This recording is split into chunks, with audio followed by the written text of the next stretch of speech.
सुनना हो तो गौर से सुनिए, वरना जलसे में जाना बंद कीजिए। तमाशा मत बनाइए जलसों को। जितने जलसे में आप गए थोड़ा थोड़ा भी याद किए होते ना, तो आज ये हमारा हाल ना होता कि रिपोर्ट दे के सर झुक जाए। दौरे हासिल में क्या जरूरत पड़ी तालीमी बेदारी कॉन्फ्रेंस कराने की। जिस कौम का आगाज इकरा से हुआ,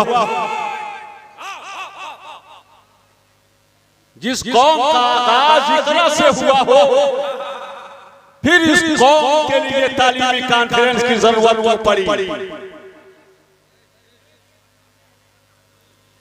इंशाअल्लाह रहमान बहने हो सके तो आप अगर नवाजना ही हो तो किसी से भेजवा दिया करो, वरना नवाजने के लिए ये लोग बैठे हुए हैं, खाली फूल पहनाएंगे।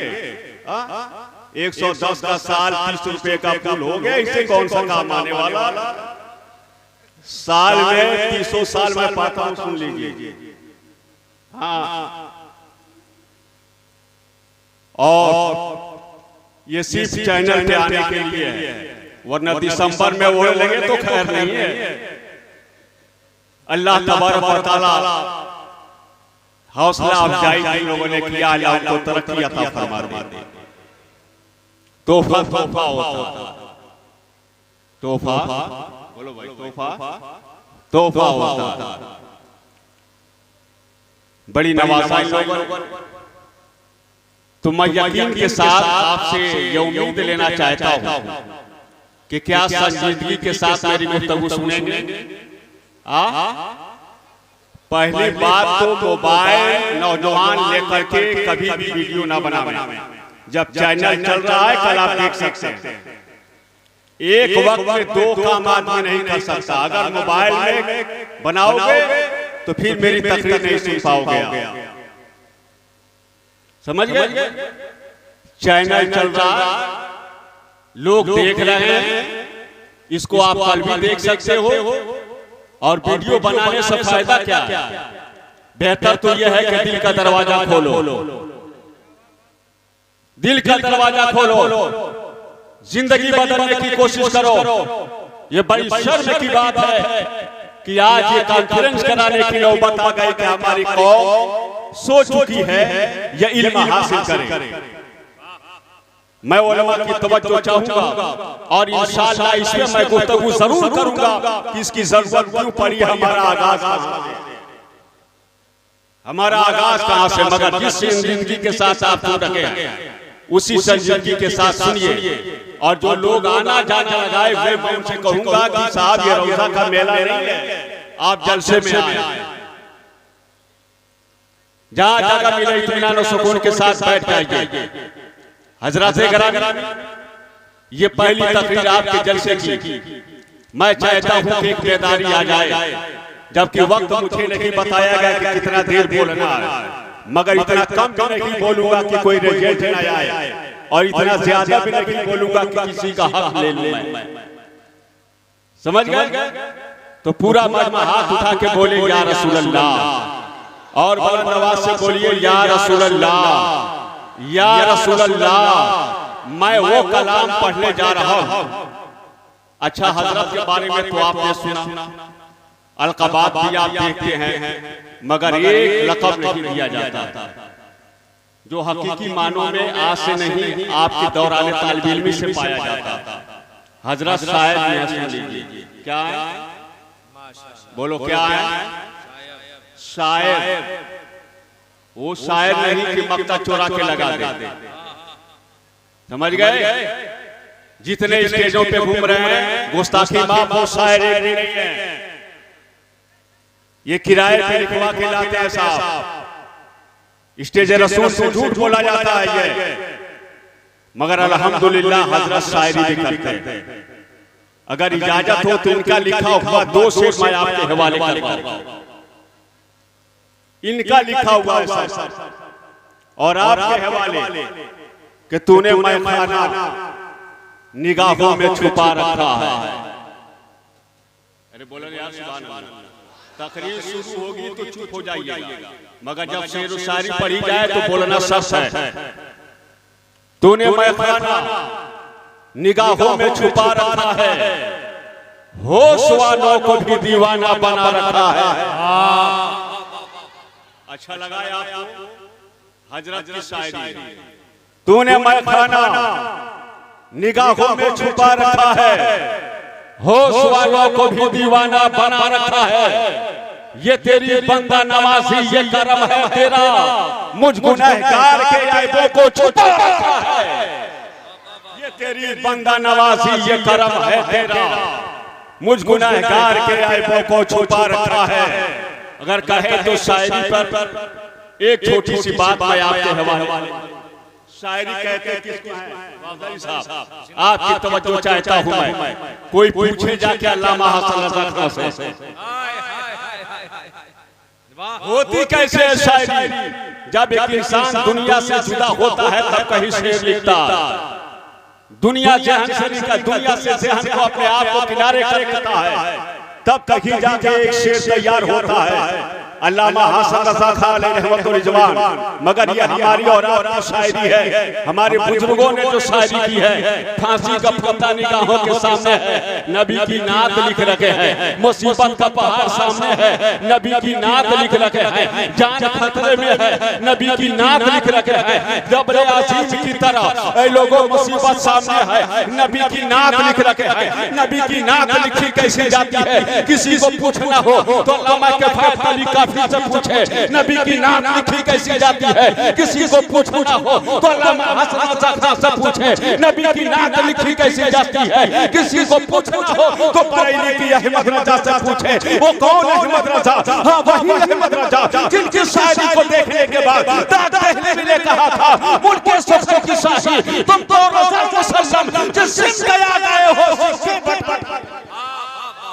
नारे तकबीर, नारे रिसालत, तालीमी बेदारी कॉन्फ्रेंस।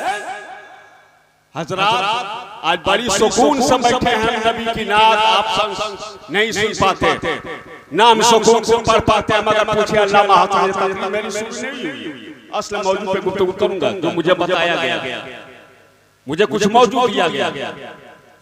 हजरत अल्लामा हसन रज़ा खान के हाथ में जख्म हो गया। तवज्जो आप लोगों की चाहूंगा भाई, आप लोग बड़े हैं, बस दुआओं से नवाज दीजिए। जख्म हो गया, डॉक्टर के पास गए, डॉक्टर ने कहा ऑपरेशन के अलावा कोई हल नहीं, ऑपरेशन के अलावा कोई हल नहीं है। अल्लामा हसन रज़ा खान ने कहा कितना वक्त लग जाएगा? कहा 10 से 12 मिनट 15 मिनट भी लग सकते हैं। बड़ा गहरा जख्म हो गया। आपने कहा ठीक है, अभी मैं घर से आता हूँ। कहा घर कहाँ जा रहा है? कहा अम्मी से इजाजत लेने जा रहा हूं। बोलो प्यार से, और प्यार से, अम्मी से इजाजत लेने जा रहा हूं। गए अपनी अम्मी के पास। अम्मी, डॉक्टर ने कहा है कि ऑपरेशन कराना पड़ेगा।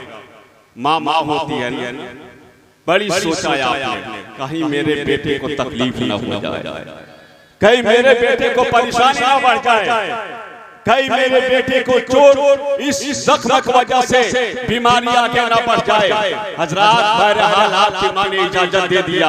देने के बाद आते हैं, आने के बाद हजरात उस दौर में बेहोशी का इंजेक्शन लगा करता था, मगर तारीख है बरेली वाले सरकारों का, उनके खानदान में कभी भी चाहे ऑपरेशन का मसला हो या कोई परेशानी का मसला हो, बेहोशी का इंजेक्शन नहीं लगा। डॉक्टर से आपने सवाल किया ये किस चीज का इंजेक्शन लेके आए हो? कहा बेहोशी का इंजेक्शन है। कहा खुदा की कसम मेरे घराने में आज तक किसी ने बेहोशी का इंजेक्शन नहीं लगाया है, इसलिए आप इंजेक्शन लगा कर मुझे बेहोश न करें, आप ऑपरेशन करें। डॉक्टर ने कहा मेरा बेहोश की ऑपरेशन नामुमकिन है, बड़ी परेशानी होगी। जब मैं नस्तर लगाऊंगा आप चीख मारने लगेंगे, आप तकलीफ से परेशान हैरान परेशान हो जाएंगे। आपने कहा नहीं लगी, आप ऑपरेशन करो तो सही। अल्लामा हसन रज़ा खान को लेटा दिया गया। लेटा देने के बाद लोगों, एक तरफ प्लास्टर लगाया जा रहा है, अपने दिल के रूह को आपने मदीने की तरफ किया है और ऐसे हाल में शायरी की है। और शायरी किस हाल में की है मदनी साहब तवज्जो दीजिए, इस हाल में आपने शायरी की है लोगों। वहीं से पढ़ना शुरू करते हैं, दिल दर्द से बिस्मिल की तरह लौट रहा हो, सीने के तसल्ली को तेरा हाथ धरा हो, आता है फकीरों पे उन्हें प्यार कुछ ऐसा, खुद भीख दे और खुद कहे मांगते का भाला।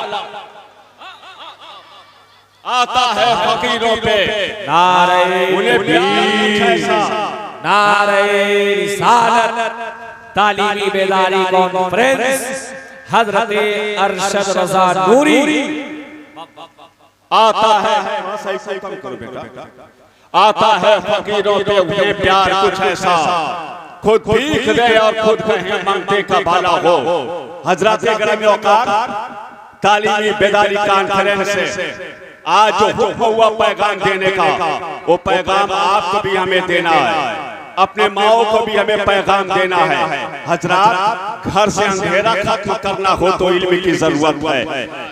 समाज से अगर अंधेरा और जहालत खत्म करना हो तो इल्म की जरूरत है। क्या वजह है कि जो कुरान की पहली आयत नाज़िल हुई, जबकि मक्के में उससे भी बड़े बड़े मसाइल पड़े हुए थे, लोग शराबी की आदी थे, शराब हर घर में पाया जाता था, एक कबीला दूसरे कबीला का कातिल था, एक दूसरे के दुश्मन पड़े हुए थे। आम बात थी मक्के के सरजमीन पर तलवार चलना, गोरे और कालों के झगड़ा अलग थे, मगर ऐसे हाल में जो आयत नाज़िल हो रही है वो इल्म के ताल्लुक से नाज़िल हो रही है, इकरा नाज़िल हो रही है। आखिर उसकी वजह क्या है? मैं सोच में पड़ गया, हुजूरे वाला शराब के ताल्लुक से आयत नाज़िल हो गई होती, हुजूरे वाला ये जो जंगबंदी हो रही थी इसके ताल्लुक से आयत नाज़िल हो गई होती, मगर इसके ताल्लुक से आयत नाज़िल नहीं हो रही है, जबकि एक से एक तमाशा मक्के के सरजमीन पे था। इससे बढ़ के जहालत क्या हो सकती है? अपने नुत्फे से पैदा होने वाले बच्ची को दफन किया जा रहा है, एक भाई के लिए एक भाई के हाथ में तलवार है, एक पड़ोसी से जंग कर रहा है, एक कबीला एक कबीले से जंग कर रहा है। इंसान दरिंदा का सूरत तैयार कर चुका है, मगर ऐसे हाल में इल्म के ताल्लुक से सबसे पहले आयत नाज़िल हो रही है। कोई अल्लाह ने बता दिया है अगर इल्म होगा तो जहालत खत्म होगी, इल्म होगा तो औरतों का सर बुलंद होगा, इल्म होगा तो नौजवान कामयाब होंगे, जब इल्म होगा तो समाज बुलंदी पे होगा, जब इल्म होगा तो सियासत मजबूत होगी, जब इल्म होगा तो मकसद मजबूत होगी, जब इल्म होगा तो लोगों को सर बुलंद होंगे। आज क्या है, सन 2006 में जो सेंट्रल कमेटी का रिपोर्ट आया था, उस रिपोर्ट को पढ़ने के बाद ऐसा लगता है चुल्लू भर पानी में हम डूब के मर जाएं। दलितों से भी कम हमारे पास इल्म दिखाया गया था। सबसे कम इल्म रखने वाला कोई समाज है वो अपने आप को कहने वाले मुसलमान है। मैं आपसे कहना चाहता हूँ, ऐ लोगों हम कहाँ चले गए? हमारे बच्चे जहालत की दलदल में फंसे हुए हैं। मैं आपसे पूछता हूँ,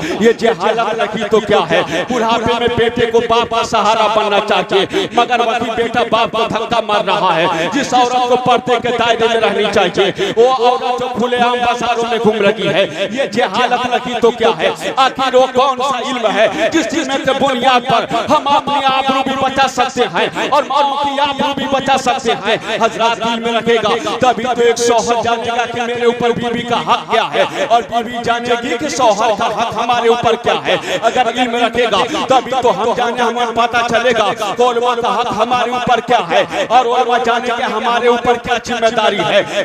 ये जहालत का दलील, ये जहालत की दलील है लोगों कि आज जो समाज में बुराइयां फैली है। अगर इल्म होता तो हमारी बहनें मार्केटों में ना घूमती, अगर इल्म होता तो हमारे जहाज के किस्से में मोबाइल न चलाते, अगर इल्म होता तो बुढ़ापे में बाप न कर रहता, अगर इल्म होता तो हमारे नौजवान तबाह बर्बाद न होते। ए मेरे भाइयों, इल्म हासिल करो, इल्म बिना इल्म के दुनिया में जिंदगी गुजारना मुश्किल है। ऐसा इल्म हासिल करो कि भारत के सरजमीन पर तुम मोहताज न बनो, यहाँ की जगह तुम्हारी मोहताज, तुम मोहताज न बनो, यहाँ की जगह मोहताज बन जाए। ये सियासत आने जमाने वाली चीज है, ये जहालत ही है कि जब एक दस्तरखान पर हिंदू मुस्लिम बैठ के खाते थे, मुझे पता चला कि मुस्लिमों से ज्यादा यहाँ के हिंदू भाइयों ने बातों में ताकत दिया है, तो जलसा वजूद में आया। मिसाल कायम किया मेरे भाइयों ने। सियासत करने वाले तुम लाशों पे सियासत करो, हमें उससे कोई नहीं मतलब। जो प्यार मेरे बाप दादाओं में था यार भी जिंदा रखेंगे हम। दुबावली के सरजमीन से इस जलसे में अपनी कुर्बानियों को देकर मेरे सनातनी भाइयों ने, मेरे मुल्की भाइयों ने, हमारे पड़ोसी भाइयों ने यह हमारे दिल को मजबूत किया है। इसलिए मैं चाहूंगा मेरे भाइयों देख लेना, कुछ भी हो जाए इत्तेहाद ना टूटने पाए। हिंदू मुस्लिम का जो संगम है उसमें आग न लगने पाए। कुर्बानी की देनी हो तो खानदान के लिए बाद में देना, अपने मुल्क के हिंदुस्तान की वफादारी पे पहले देना।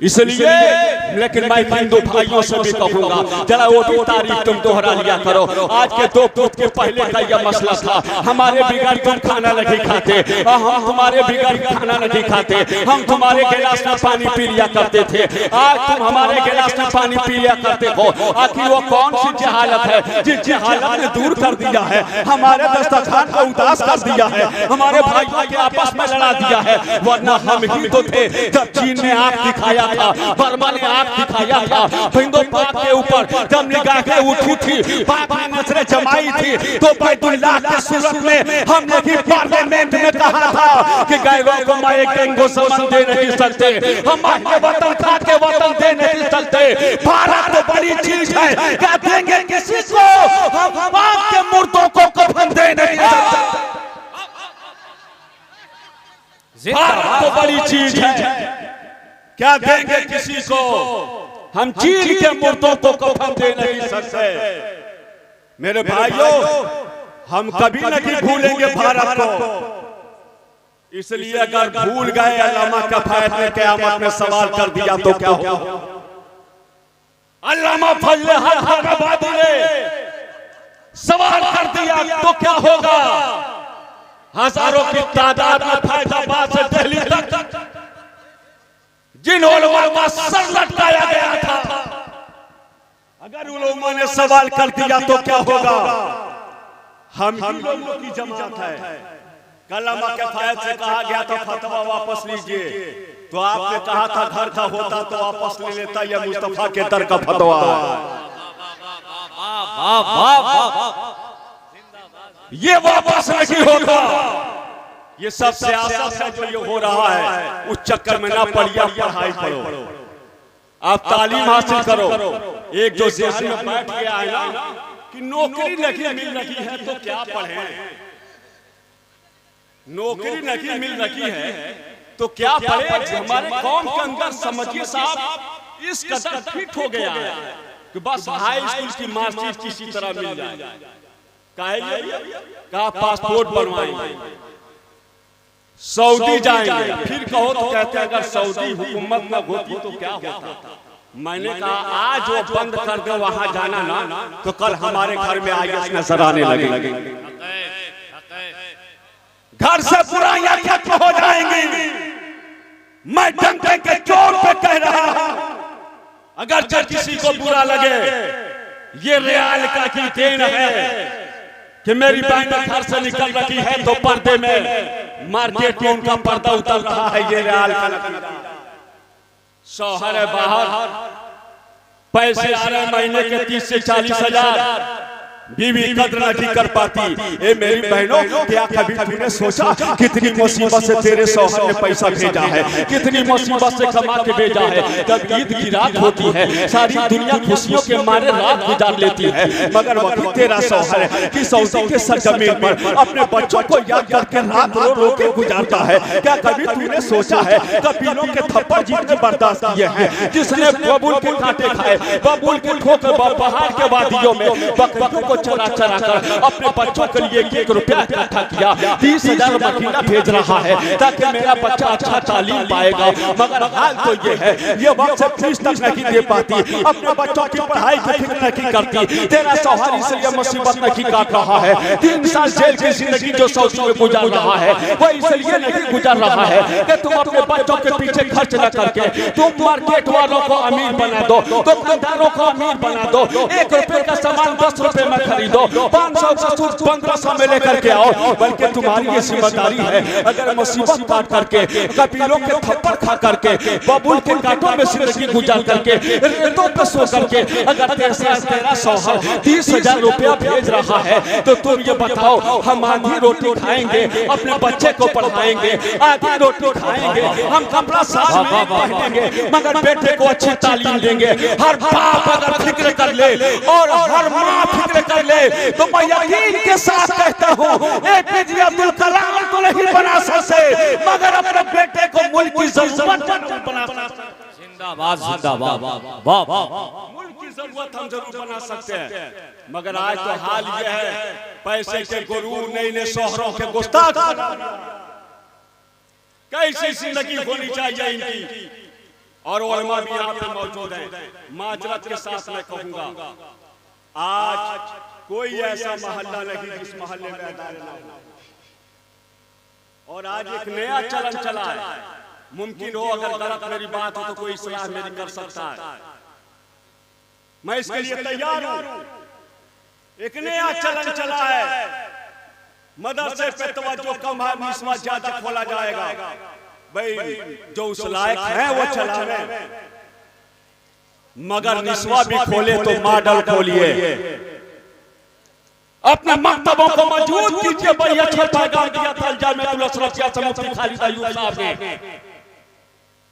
कि आज भी हमारे मकतब मजबूत हो जाए। जरूरी नहीं है कि हर मकतब दारुल उलूम ही हो, हर जगह से आलिम निकाले जाए। आए तो हाल ये है कौम की वाहवाही लूटने के लिए एक मौलाना साहब है, सादसा तक तनहा पढ़ा रहे। कब तक धोखा देंगे हम, कब तक समाज को मारेंगे हम? अगर ये कौम बर्बाद हो रही है उसके पहले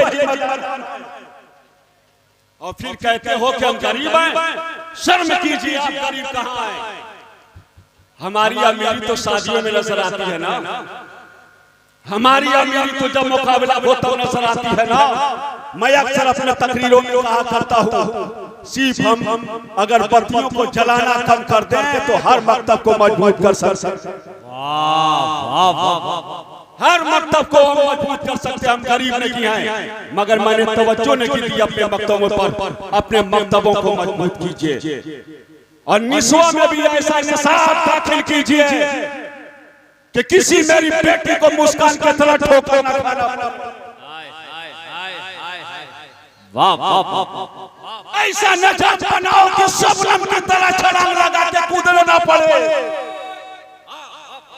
ऐसा नजात बनाओ कि आबिया को गोली का निशाना ना बनना पड़े। रोना क्यों रोते हो आप? इंतजाम तो करो, आप कोशिश तो करो आप। अपने मकतबों पे आप तवज्जो दीजिए। 500 और 1000 मुंतसरियों में हम देते हैं, सिर्फ मकतब को 300 महीना देकर देख लीजिए। आपका बच्चा आलिम भी होगा, जरूरत पड़ेगा तो IAS का मुकाबला में भी खड़ा हो जाएगा।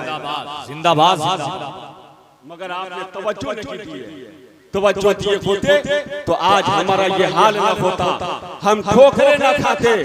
आज हम इल्म पे तवज्जो दिए होते तो आज तलाक की नौबत ना आती। आज शौहर थोड़ी थोड़ी से बातों पे तलाक ना देता। हमारी बहनें अपने शौहर को छोड़ के दूसरे के साथ ना जाती। अफसोस सद अफसोस मेरी बहनों, तुम भी जागिल हो। काश तुम पढ़ी लिखी होती तो तेरे गोद में जो बच्चा जाता वो भी पढ़ा लिखा होता। इसलिए तुम अपने अंदर बेदारी लाओ। मैं अपने भाइयों से भी कहूंगा, आप भी अपने अंदर बेदारी लाइए। ये कब होगा? जब समाज बेदार होगा। सिर्फ हमारे बेदार हो जाने से नहीं होगा, सिर्फ दुबौली को बेदार हो जाने से नहीं होगा, सारे लोग बेदार हो जाए। सिर्फ एक इलाका तैयार हो जाए तो मैं समझता हूँ कुशीनगर का हर इलाका तैयार हो जाएगा। आज मैं अपने भाइयों से पूछना चाहता हूँ, मेरे भाइयों, आप हाथ उठा के बताओ, क्या कल के तारीख से अपने बच्चों के इल्म पे आप तवज्जो देंगे कि नहीं देंगे? हाथ उठा के बताइए। बस 2-3 ही लो देंगे, 2-3 ही लो देंगे। हंसिए मत, डूब के मर जाइए, डूब के। नहीं है परवाह मुझे आप अपने जलसों में बुलाओ, चाहे जितना पैसा वाला हो जाइए, अगर बच्चा चाहिए है एक नस्ल भी नहीं गुजरेगी, मकान तबाह बर्बाद हो जाएगा। शिकवा शिकायत कि मजदूरी करके आदमी जिंदगी गुजार लेता था, कुदाल चला के जिंदगी गुजार लेता था, मगर करवट लिया। उसके बाद तमाम मशीनरी आई, अब सारे हथियार आपके छिन गए, अब मशीनरी के जरिए काम किया जा रहा है। इसलिए इल्म हासिल करो, जमाना कंप्यूटराइज का आ गया है। इल्म हासिल करो ताकि स्टेशनों पर रुसवाई ना उठानी पड़े। और मैं अपने बहनों से कहूंगा, अगर तेरा शौहर पैसा भेज रहा है, उस पैसे को अच्छी जगह इस्तेमाल करो। तेरे भरोसे है ये, तेरे भरोसे से ये बच्चे, अपने बच्चों की जिंदगी ना बर्बाद करो। अपने शौहर की अच्छी कमाई को अच्छी जगह खर्च करो और शौहर को शौहर समझो और शौहर की जिम्मेदारी है कि बीवी का सही हक। वरना आज हालात क्या हमारे घरों में देख लीजिए, ये हालत इतनी कूट की भरी हुई कि न बीवी शौहर का हक अदा कर पा रही है और न शौहर बीवी का हक अदा कर पा रहा है। उस वक्त पढ़ाई का अंदाजा लग जाता है जब अल्लामा अब्दुल शकूर साहब ने कहा पढ़ाने जाओ। अफसोस होता है, लिखा जाता है इंजीनियर फला, डॉक्टर फला। जब कलमा पढ़ाना शुरू किया तो खामोश बैठे हैं। निकाह में ये क्या कबूल करा रहे हैं उनको मालूम नहीं कि दान मोहर छोड़ के आगे ये कह रहे हैं नानो नफका व सुखना यानी लवाजमाते जिंदगी के साथ मैं आपके निकाह में फला बिनते फला को दे रहा हूं। फौरन हजरत ने कहा कबूल किया, मैंने कबूल कर लिया। यानी हजरत आपसे ये कह रहे हैं कि सोने के लिए जगह, रहने के लिए मकान, पहनने के लिए कपड़ा, ये सारी लवाजिमाते जिंदगी आपको अदा करना है। और आपने भरे महफिल में कहा कबील तो मैंने कबूल किया।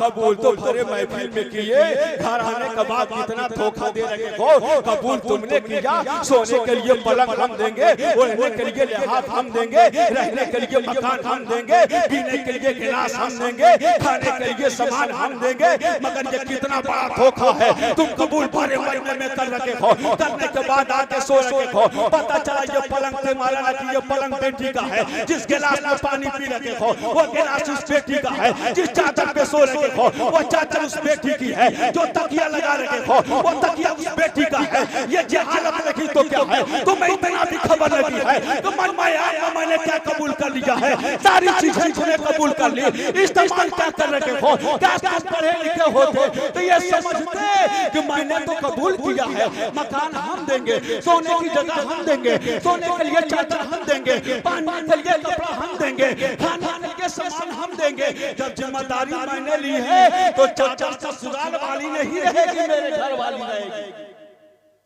मेरे घर वाली रहेगी। मगर अफसोस ये समझ तब तो पढ़े लिखे रहेंगे समझेंगे हजरत ने निकाह में क्या कहा है। बल्कि बस इतना जानते हैं दान मोहर, और जब ये कहे आपने कबूल किया तो कबील तो बस इतना है।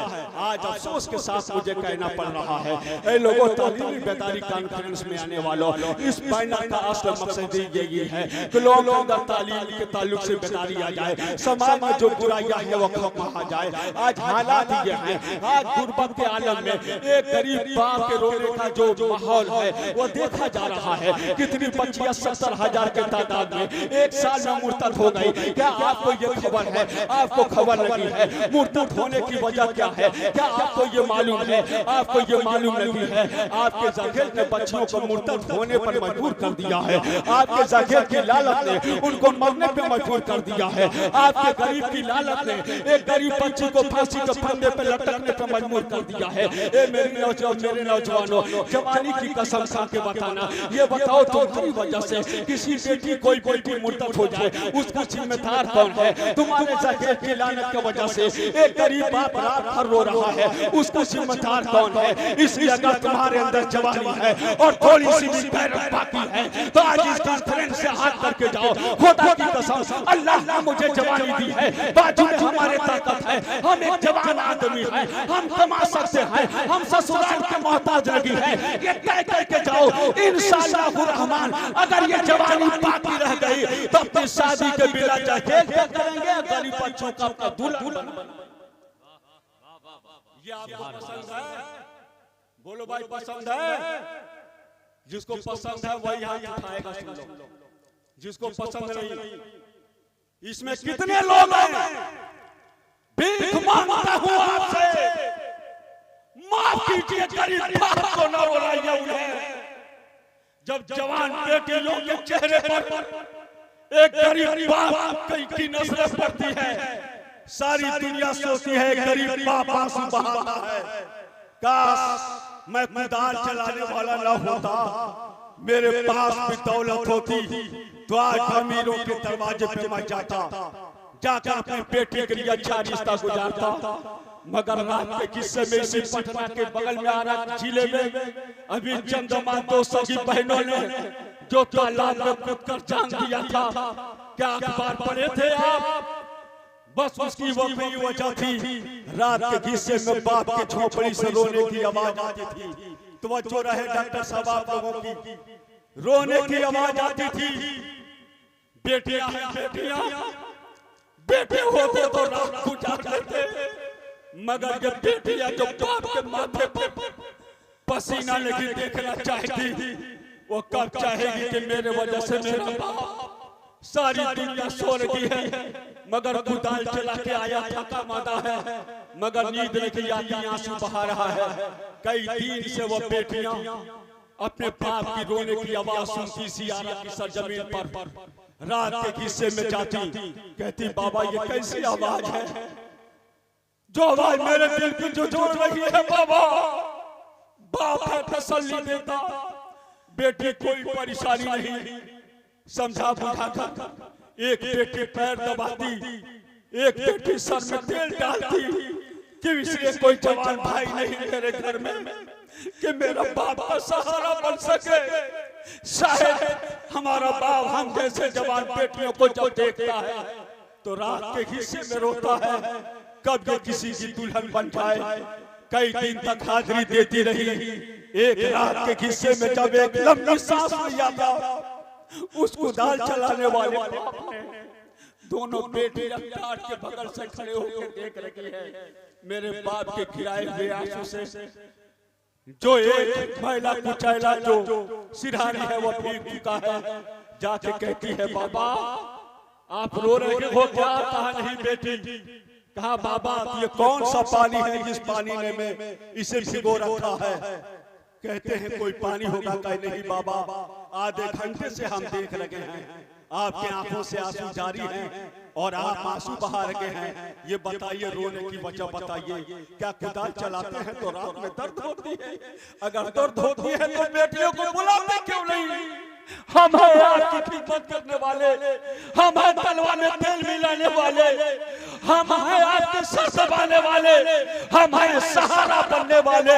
बाप कहता नहीं बेटी कोई ऐसी जरूरत नहीं, बस बेटियों के चेहरे पे फिर बाप का दोबारा असर पड़ा। बाप बकीर पे बेहोश होता है, बच्चियों ने अपने ठंडे हाथों से बाप के सर पे हाथ फेरा, होश में आया बाप कहता है हाय रे कुर्बान, हाय रे कुर्बान। आज बेटियों को देखता हूं तो दिल में आग लग जाती है। काश मैं भी अमीर होता तो मैं भी अपने बेटियों के लिए रिश्ता लेके जाता। तसल्ली दी बेटियों ने, बाप आंसू ना बहाइए, सब कुछ होगा, जो बड़ी आबाद रहे या ना रहे, मगर आपकी आबरू नहीं जाने दे। बोलिए ना सुभान अल्लाह, और डर से बोलिए सुभान अल्लाह।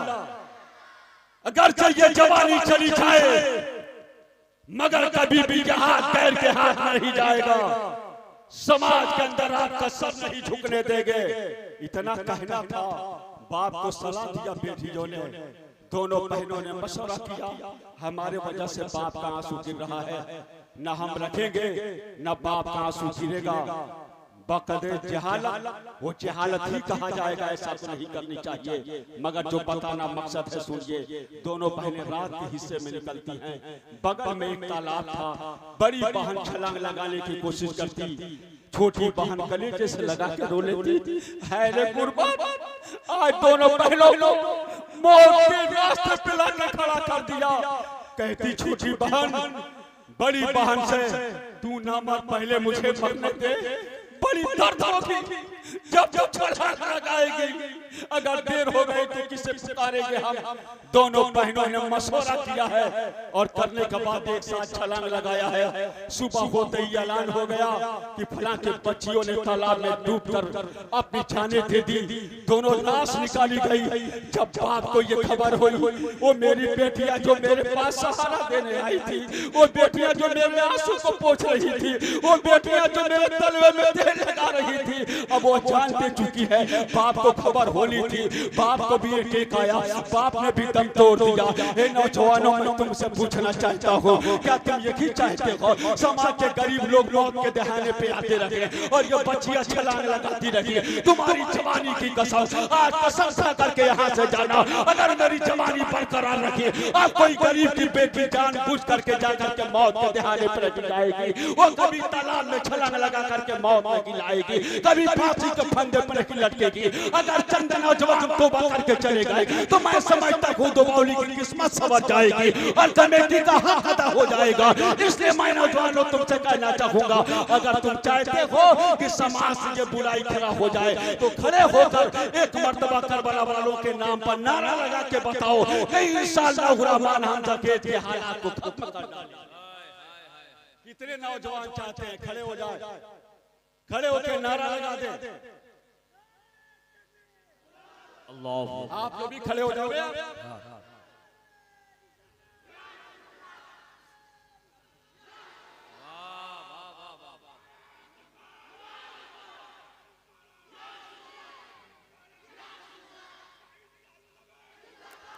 बैठ जाओ, बैठ जाओ, बैठ जाओ, बैठ जाओ। मैं इस उम्मीद के साथ इन बुजुर्गों को गवाह बनाता हूँ, खुसूसियत के साथ हुजूर पीर तरीक़त का। मैं उम्मीद लगा के जाता हूँ कि नबी के जलसे में आपने इकरार किया, चलो नहीं 100 2 ही अगर अमल कर ले तो जलसे का हक अदा हो जाएगा। और हर नौजवान की जिम्मेदारी है कि इल्म को जिंदा रखें, समाज से बुराइयों को खत्म करें।